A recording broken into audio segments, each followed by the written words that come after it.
Hello and welcome to Network Africa. Coming up on the program, it's time to celebrate as the whole of West Africa is declared Ebola-free, but experts warn that there's need to stay vigilant. Then a spokesman for President Robert Mugabe shuts down rumors regarding the health of the Zimbabwean leader.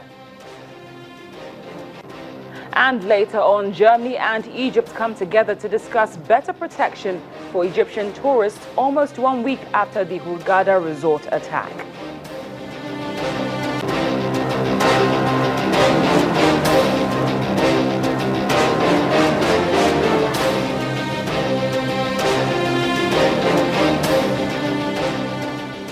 Hello again, you're tuned to Network Africa on Channels Television with me, Cynthia Are. We begin with amazing news regarding health in West Africa. It's official. The World Health Organization has declared the region Ebola-free. Liberia was the last country in the region that was still dealing with the virus, but now that it's been declared Ebola-free, West Africa as a whole is free. The end of active transmission was declared after 42 days without a new case in Liberia. However, the WHO warns that West Africa may see flare-ups of the virus. It's killed more than 11,000 people since December of 2013. Now, since there's a possibility of this resurfacing at some point, we'd just like to remind you about precautionary measures which you should take on your part to avoid contracting the Ebola virus. The number one has always been wash your hands. According to the Center for Disease Control and Prevention, you should wash your hands thoroughly with warm water and soap, I should say. Alcohol-based hand sanitizers can also be used as an alternative. The next point is avoid contact with suspected carriers. This is more or less a no-brainer, and don't shake hands with them either. And should you need to go near someone with Ebola, you need to be wearing a protective gear, including a face mask and gloves. Then you should disinfect potentially infected areas. According to the World Health Organization, any areas of an infected person could have had contact with, like bed linings, should be disinfected. Then you also need to know the warning signs. Those include a sudden temperature, muscle aches, vomiting, and a rash that might indicate that you have the disease. Diarrhea, stomach pain, and unexplained bruising or bleeding and loss of appetite can also be warning signs. The next point is you need to avoid bats, monkeys, and chimps. Do not touch them or their fluids either. And do not eat raw meat prepared from these animals. Scientists believe this is how the disease was first transmitted to humans. Then avoid dead bodies. And if you think someone has died from Ebola, you do not need to touch their body, because you can still catch Ebola from their body as it emits fluids that make it even more contagious than that of a sick person. Finally, treat injuries of any sort of cuts and bleeding they should not be exposed in any way, and they should be kept covered because the virus can enter the body through open wounds. Well, we're still talking about health, and as you know, Nigeria's Federal Capital Territory has recorded its very first death due to Lassa fever. As a result of the unfortunate developments, the federal government is warning medical and health facilities to stop holding information on Lassa fever to curb further spread of the disease. The government is also warning medical and health workers against shielding victims of the disease or treating them of other ailments other than Lassa fever in quest for money.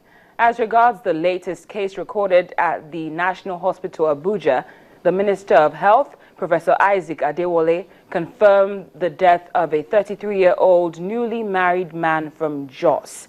According to him, the death of the young man brought to 43 the total number of deaths recorded in 10 states, including the Federal Capital Territory. Well, based on these developments, first of all, West Africa being declared Ebola-free, and also the latest death due to Lassa fever in the Federal Capital Territory of Nigeria, I'm joined by Mr. Rotimi Sankore. He's the Chief Editor, Africa Health, Human and Social Development Information. Thank you very much for being with us in studio, Mr. Sankore. Thank you, Cynthia. I'd just like to start by asking you your thoughts on this achievement now that West Africa has been declared Ebola-free, especially now that the WHO is saying we should celebrate but also be cautious because it could resurface. Yes, I'd say we should focus on the be cautious because, as we've said before, all the circumstances that led to the initial breakout of the initial epidemic are still there. Not a single one of those circumstances has changed. The only thing that has changed is that most of the countries now know better how to contain it. But none of the circumstances that led to the epidemic has changed. Now, we're speaking just before the show, and what we did mention that the areas where Ebola occurred are the same areas where Lassa fever. Yes, it's an important point to undernote that the Lassa fever endemic countries, Nigeria, Sierra Leone, Liberia, Guinea, and Central African Republic, which is the only exception, are the main countries that we are hit by Ebola. And some of the circumstances related to the outbreak of Ebola and its spread are also related to the outbreak and spread of Lassa fever. So in Guinea, Ebola broke out because of the interaction of the community with animals, with bats in the forest in a village in Guinea. With Lassa fever, it comes from rats, a particular type of rat. Right. But there, the similarity starts to diverge. I would want us to focus not on the health outcomes, the negative health outcomes of Lassa fever, but on the real reasons why we've had this problem in Nigeria, especially since 1969. It's not so much a health problem, and it's really important that we underline it. It's a problem with our food production and process and our food chain. That's where the problem is. In the rural areas especially, the low-scale, low-tech production of food means that, for instance, you dry your gari or your grains on mats outside. The rats then go and have a party on it. They pee, they poo, they do everything. And then you pack the food and then distribute it around the country.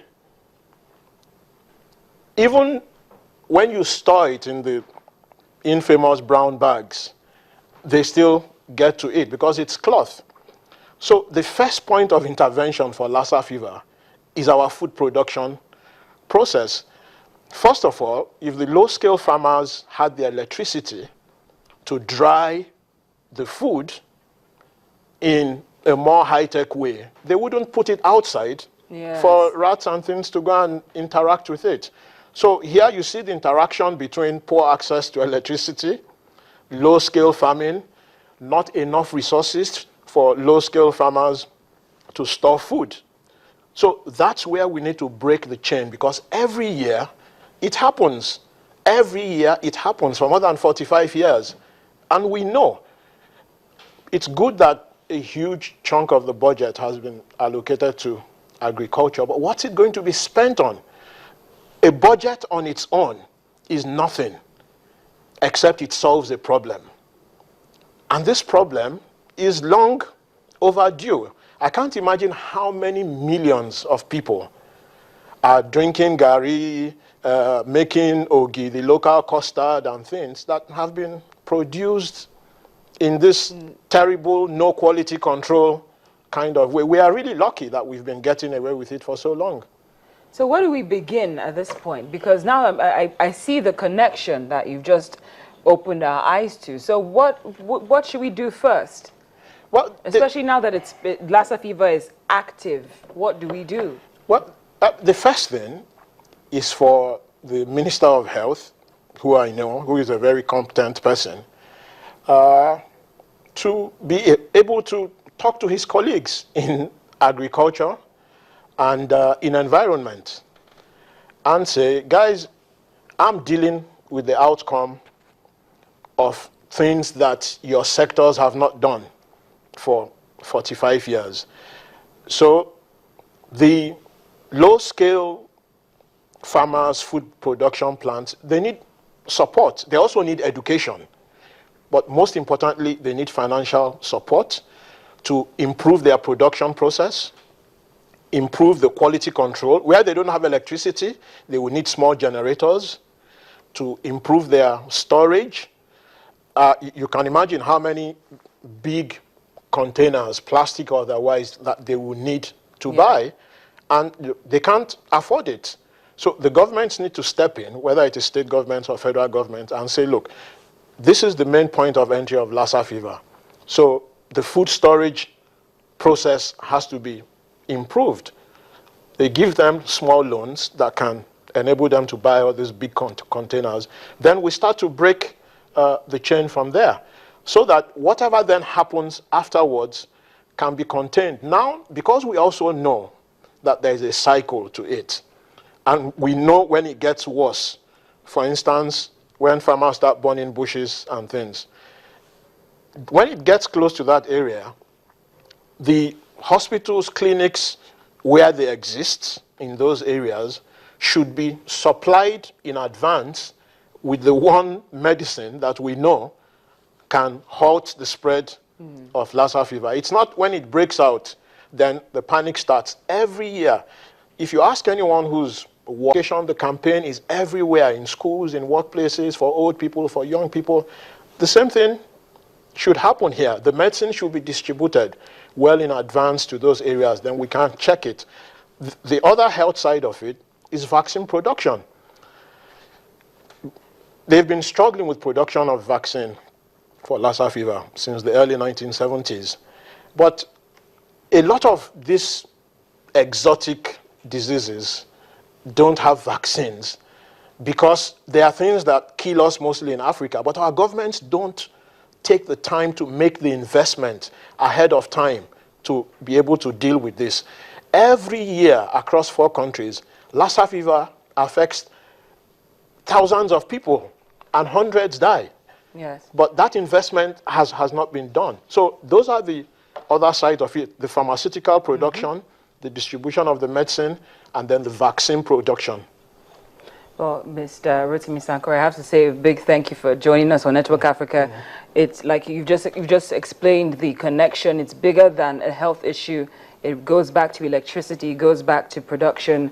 Thank you very much. And also, the point I'm taking there is especially precautionary measures as opposed to reacting to situations. Yes. Thank you very much. Mr. Rotimi Sankore is the Chief Editor, Africa Health, Human and Social Development Information, telling us more about this new milestone, West Africa being declared Ebola-free, and also what needs to be done regarding Lassa fever. Well, as an individual, here are some tips that you might need to remember in order to avoid contracting Lassa fever. You need to avoid contact with the mastomy rats. That's the specific rat that actually spreads the Lassa fever. Try your best to put food in rat-proof containers. Do your best to also keep your home as clean as possible. Avoid contact with secretions from infected persons, and try to have ribavirin on standby, because that is the only known vaccine that can treat the disease. We don't hope for any evil, but we need to act in a precautionary way so as to avoid being victims. Well, stay with us on Network Africa as there's more to come, including a spokesman for President Robert Mugabe who shuts down rumors regarding the health of the Zimbabwean leader. Details